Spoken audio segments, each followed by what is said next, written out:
जंगल के परिंदों की हम आहंगी। एक सरसब्ज व शादाब जंगल में दरख्तों के गहने छतरे की इंदर तरह तरह की रंग बरंगी और मुद्हर परिंदी रहती थी। हर सुबह जैसी ही सूरज की पहले करने दरख्तों की चोटियों को छूती थीं, जंगल छछाहट, ट्वीट्स और ट्रल्स की समफने के साथ जिंदा हो जाता था। यह फितरत की मौसीकी का एक हम आहंग इम्तिजाज था। जंगल के मर्कज में एक अजीम इज्तिमा की जगह थी जिसे सॉन्ग बर्ड गरो कहा जाता था। तमाम अशकाल और साइज के परिंदे वहां इकट्ठे होकर अपने मुनफरिद गानों की नुमाइश करते। वहां रावी राबन था अपने खुशकिन दहन के साथ, और लौना दी नाइटिंगेल जिसने अपनी पुरस्कून दहनों से जंगल को सहर जदा कर दिया था। यहां तक कि तोती और टूकन भी उसमें शामिल हो गई, जिससे दिलफरीब आवाजों की आवाजें पैदा हुए। एक दिन जंगल में एक नया परिंदा आया। इसका नाम काई था और उसकी हरे और नीली रंग के परों थे। ताहम काई को एक मुसैला था, वो गा नहीं सकता था। जब भी उसने कोशिश की, इसका गाना कहकों और चीखों के एक मुतजाद सीरीज के तौर पर सामने आया। वो बासलाहियत सांग बर्ड्स के दरमियान शर्मिंदा और अपनी जगह से बाहर महसूस हुआ। काई ने ओरला नामी एक बूढ़ी और अक्लमंद लो की रहनुमाई हासिल करने का फैसला किया। इसने मायूसी महसूस करते हुए इसके साथ अपनी परेशानी शेयर की।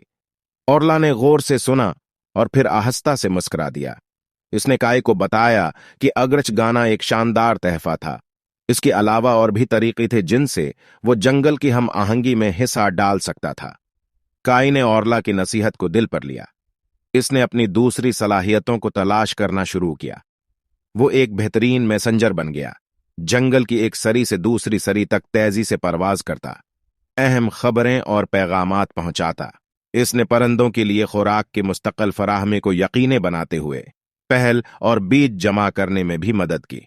जैसे जैसे वक्त गुजरता गया, दूसरी परिंदी काई के ताउन की तारीफ करने लगी।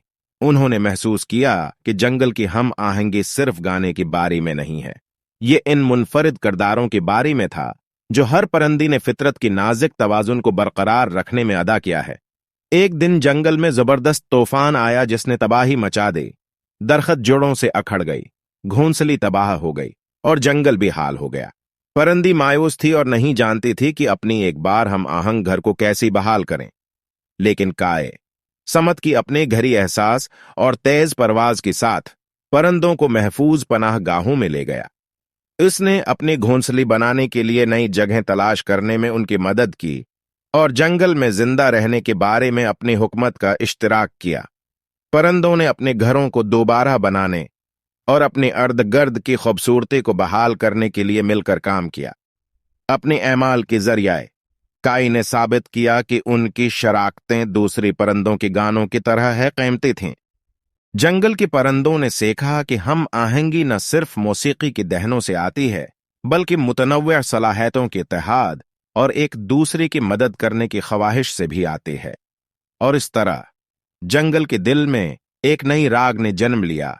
आवाजों और एमाल की हम आहंगी जिंदगी की एक समफनी तख्लीक करने के लिए मिलकर काम करते हैं, जहां हर परिंदी ने अपनी मुनफरिद सलाहियतों के साथ कुदरत की अजीम टेपेस्ट्री में अहम किरदार अदा किया।